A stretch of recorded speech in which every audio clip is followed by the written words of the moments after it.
आज की कहानी है नीलकमल और लाल कमल। एक राजा की दो रानियां थीं। उनकी एक रानी राक्षसी थी, पर यह बात किसी को मालूम न थी। दोनों रानियों का एक एक बेटा था। अच्छी रानी के बेटे के नाम था कुसुम और राक्षसी रानी के बेटे का नाम था अजित। दोनों में बहुत मेल था। राक्षसी रानी के मन में कला था, वह रक्त पिपासु थी। दोनों भाइयों का प्रेम उसे एक आंख नहीं सुहाता था। वह हमेशा इस ताक में रहती थी कि कब सौत के बेटे को मारकर उसके नरम नरम मांस का शोरबा बनाकर पिएगी। उसकी मंशा को उसका सगा पुत्र बहुत अच्छी तरह समझता था, अतः वह कभी कुसुम का साथ नहीं छोड़ता था। गुस्से से राक्षसी रानी दांत पीसती रहती थी। मौका न मिलने से वह दोष त्रुटि ढूंढती, अपनी दृष्टि शक्ति से सौत का खून चूसती रहती। फलतः अच्छी रानी दुर्बल होती गई और एक दिन उसने बिस्तर पकड़ लिया। 2-3 दिनों में उसका देहांत हो गया। सारे राज्य में शोक छा गया, परंतु असल कारण किसी को समझ में न आया। राक्षसी रानी कुसुम को तो सताती ही थी, अपने पुत्र को भी उसका साथ देने के लिए धिक्कारती थी।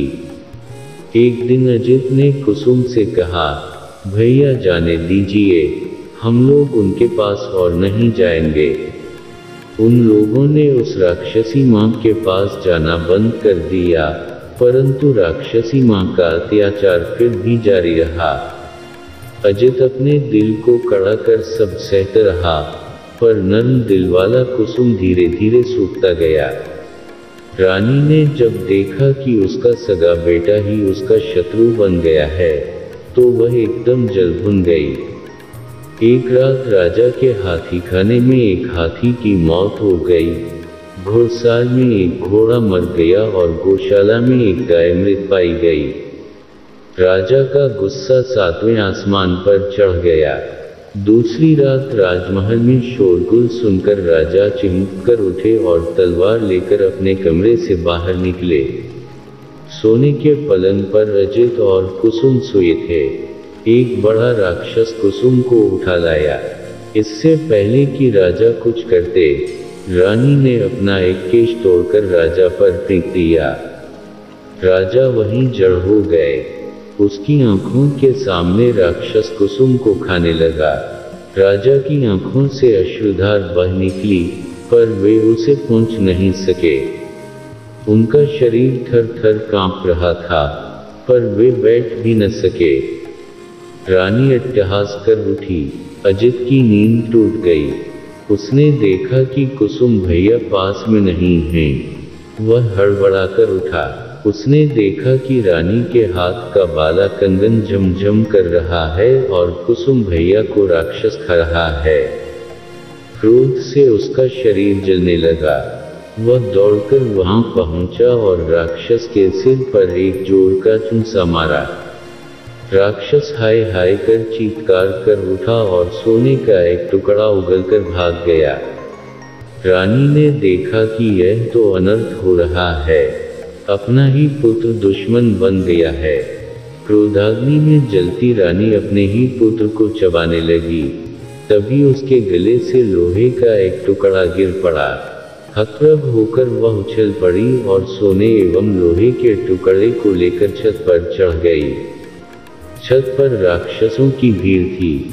उनमें कुछ कह रहे थे, और खाऊंगा, और खाऊंगा, और कुछ कह रहे थे, अपने देश जाऊंगा। रानी बोली, मैं यहाँ रहूंगी, तुम लोग अपने देश जाओ। झुंड बनाकर राक्षस अपने देश की ओर जब भागे, तो उनके धक्के से राजभवन का शिखर टूट गया।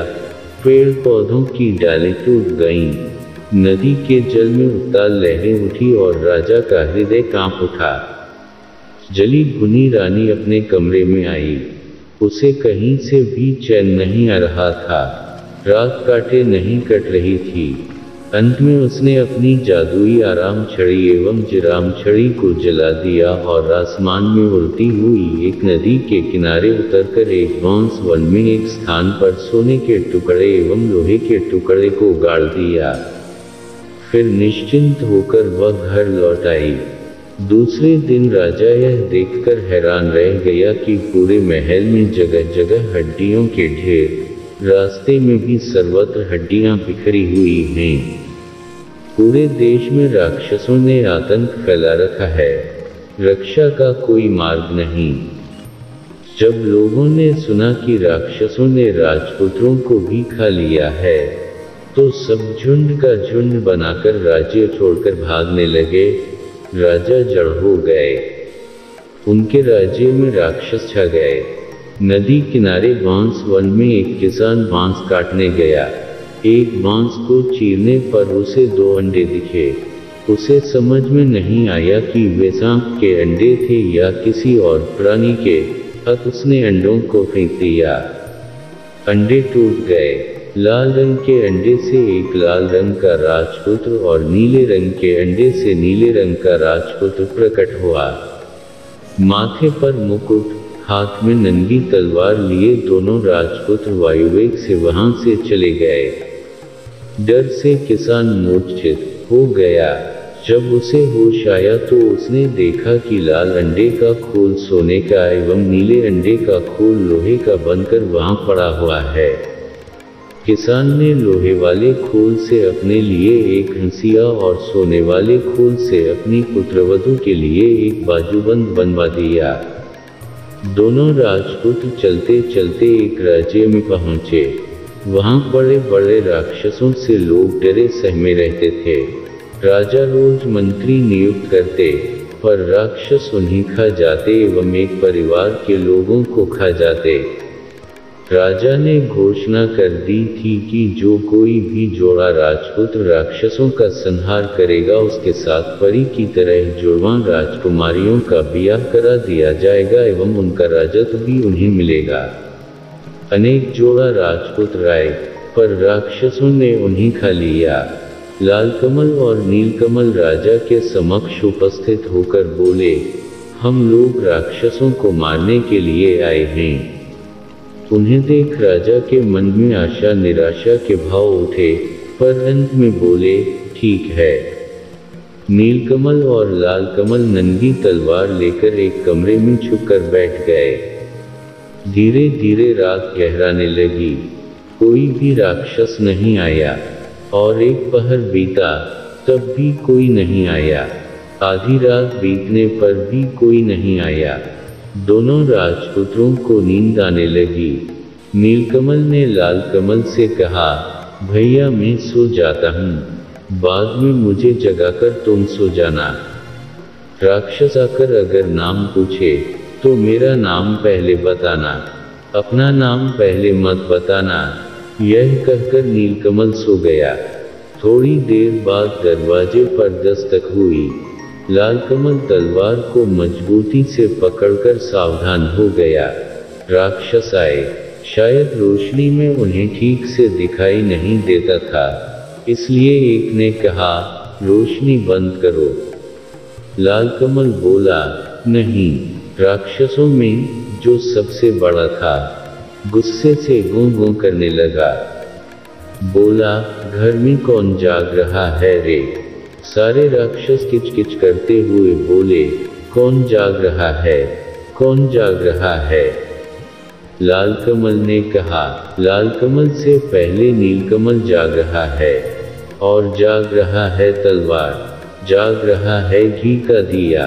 किसका आया है काल? नीलकमल का नाम सुनते ही राक्षसगण डर से 3 कदम पीछे हो गए। नीलकमल अपने पूर्वजन्म में राक्षसी रानी के गर्भ से पैदा हुआ था। उसके शरीर में राक्षस का ही खून दौड़ रहा होगा। राक्षस इस बात को जानते थे। सबने कहा, अच्छा, तुम नीलकमल हो भी या नहीं, प्रमाण दो। राक्षसों ने अनेक चतुराई से उससे प्रमाण मांगना आरंभ किया। राक्षसों के लीडर ने कहा, तुम लोग अपने नाखून दिखाओ। लाल कमल ने नीलकमल के मुकुट को तलवार की नोक पर रखकर बाहर दिखाया। उसे हाथ से छूकर आपस में बोलने लगे, बाप रे, जिसके नाखून इतने भयंकर हैं, पता नहीं वह कैसा होगा। लीडर ने फिर कहा, देखो तुम लोगों का थूक कैसा है। लाल कमल ने तलवार द्वारा दिए के गरम घी को उन पर छिड़क दिया। राक्षसों के रोए जलने लगे, वातावरण में दुर्गंध फैल गई। राक्षसगण गूं गूं करते हुए भागे।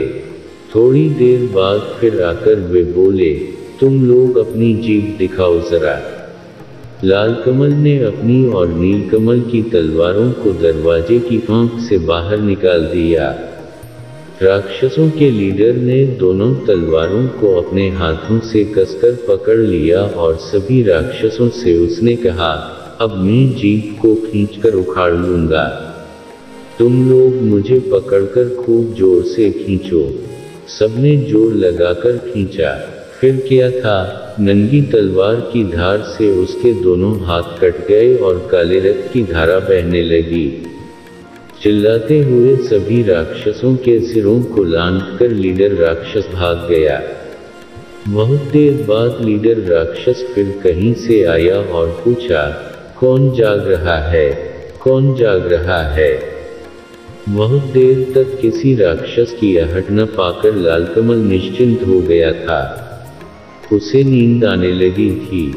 उस अवस्था में उसके मुख से निकल गया, लाल कमल जाग रहा है, और उसकी बातें मुंह में ही रह गई और दरवाजा तोड़कर सभी राक्षस लाल कमल पर टूट पड़े।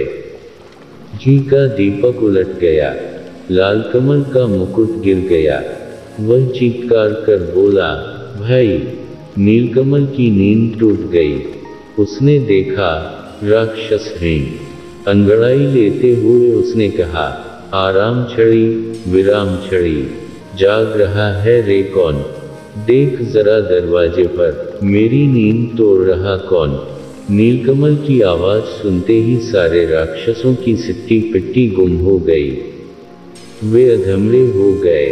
नीलकमल ने घी के दिए को जलाया। फिर सभी राक्षसों को तलवार से काट डाला। राक्षसों को मारकर हाथ मुंह धोकर दोनों निश्चिंत होकर सो गए। दूसरे दिन सुबह राजा ने देखा दोनों राजपुत्र एक दूसरे के गले में हाथ डालकर सो रहे हैं। उन्हें ऐसा लगा मानो दो लाल अड़हुल के फूल हैं। वे चारों ओर राक्षसों की लाशें पड़ी हुई हैं। देखकर राजा गदगद हो गए। दोनों भाइयों को जोड़ा राजकन्या एवं राजपाट मिल गया। उधर राक्षसी रानी ने राजभवन में अपना आधिपत्य जमा लिया था। आई राक्षस एवं काई राक्षस नामक दो राक्षस दूतों ने उन्हें राक्षसों की मरण कथा की सूचना दी।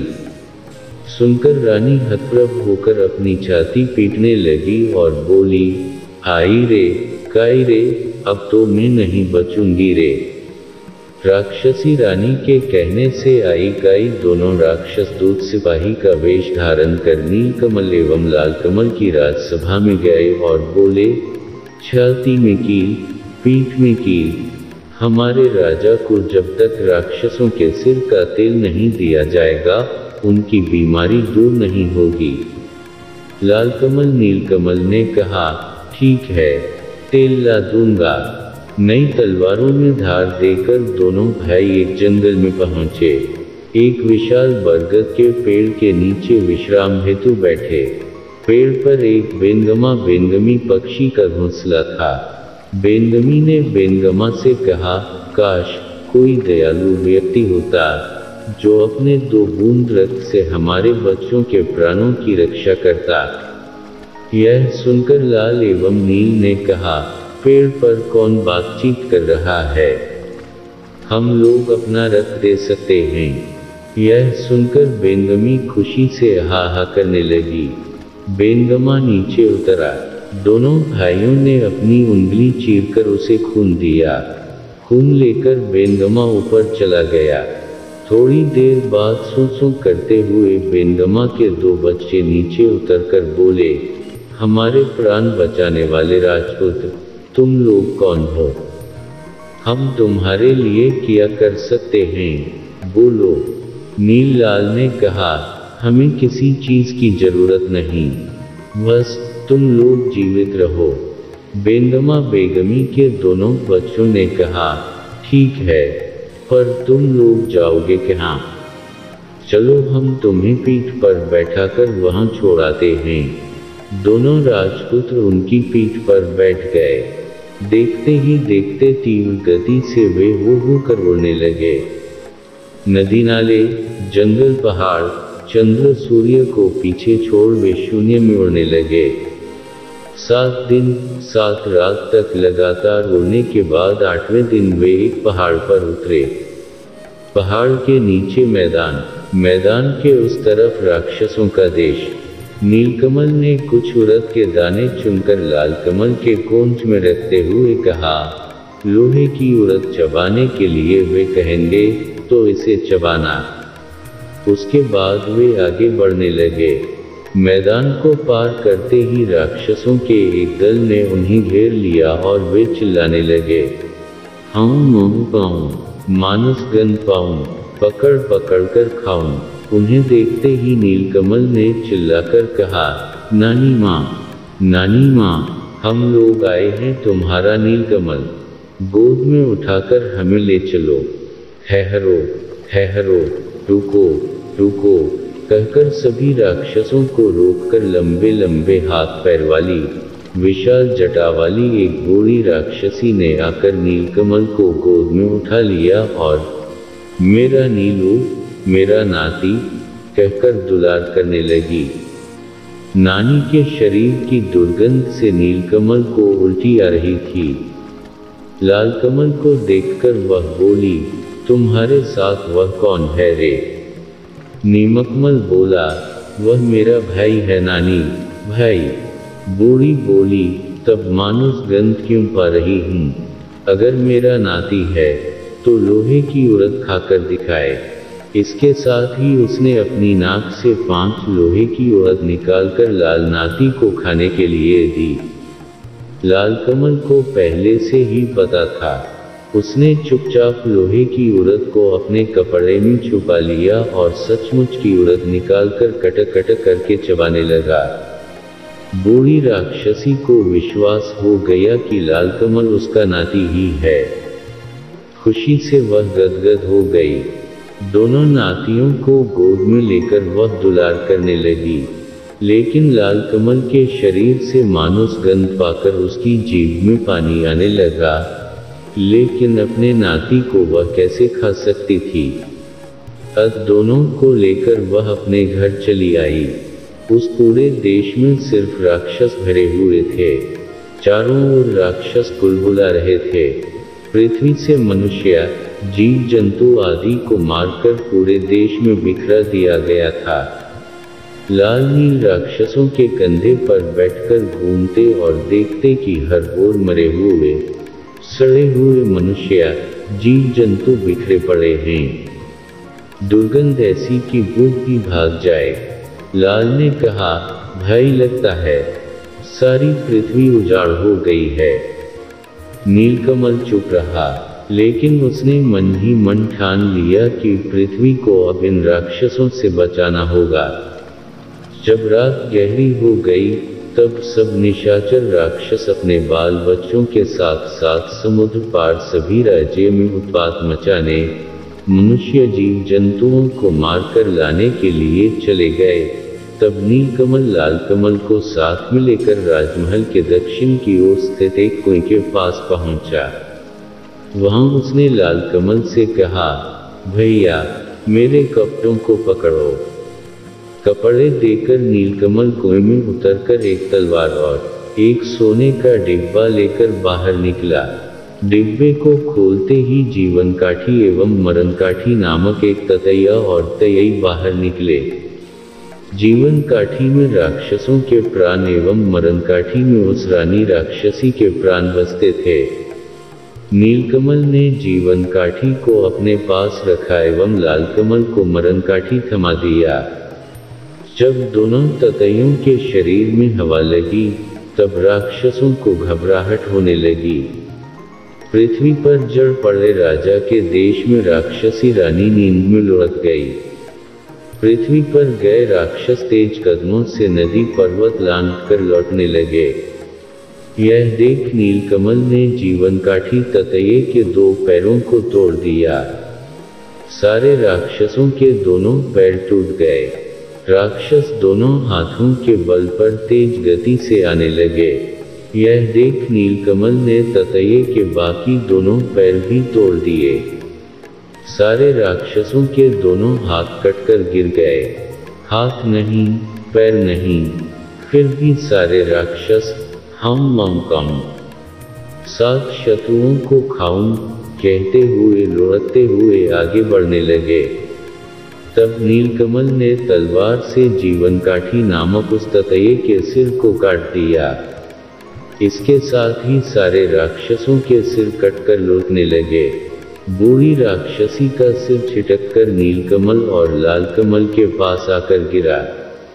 नीलकमल और लालकमल ने उस बूढ़ी राक्षसी के सिर को एक नए कपड़े में बांधा और मरणकाठी नामक ततैये को सोने के डिब्बे में डालकर बेंगमा बेंगमी को पुकारा। 3 माह 13 दिनों के बाद दोनों भाइयों के पैर अपने देश में पड़े। सर्वत्र उनकी जय जयकार होने लगी। नीलकमल और लालकमल ने कहा, कहाँ हैं वे सिपाही लोग, दवा ले जाओ। लेकिन वे तो सिपाही नहीं, राक्षस थे। वे लोग उसी दिन मर गए थे। नीलकमल एवं लालकमल ने छाती में कील, पीठ में कील वाले राजा के देश में अपने सिपाहियों द्वारा राक्षसनी का सिर भिजवा दिया। सिर को देखते ही राक्षसी रानी अपने वास्तविक रूप में आ गई और गुस्से में लाल पीली होती हुई अविलंब नीलकमल और लालकमल के राज्य में पहुंच गई। लालकमल ने मरणकाठी नामक ततैया को सोने के डिब्बे से बाहर निकाला। उसे देखते ही राक्षसी रानी के प्राण उड़ गए। राक्षसी रानी के मरते ही जड़ हो चुके राजा का रोग भी दूर हो गया। स्वस्थ होने पर राजा ने सारे राज्य में ढोल पिटवाया।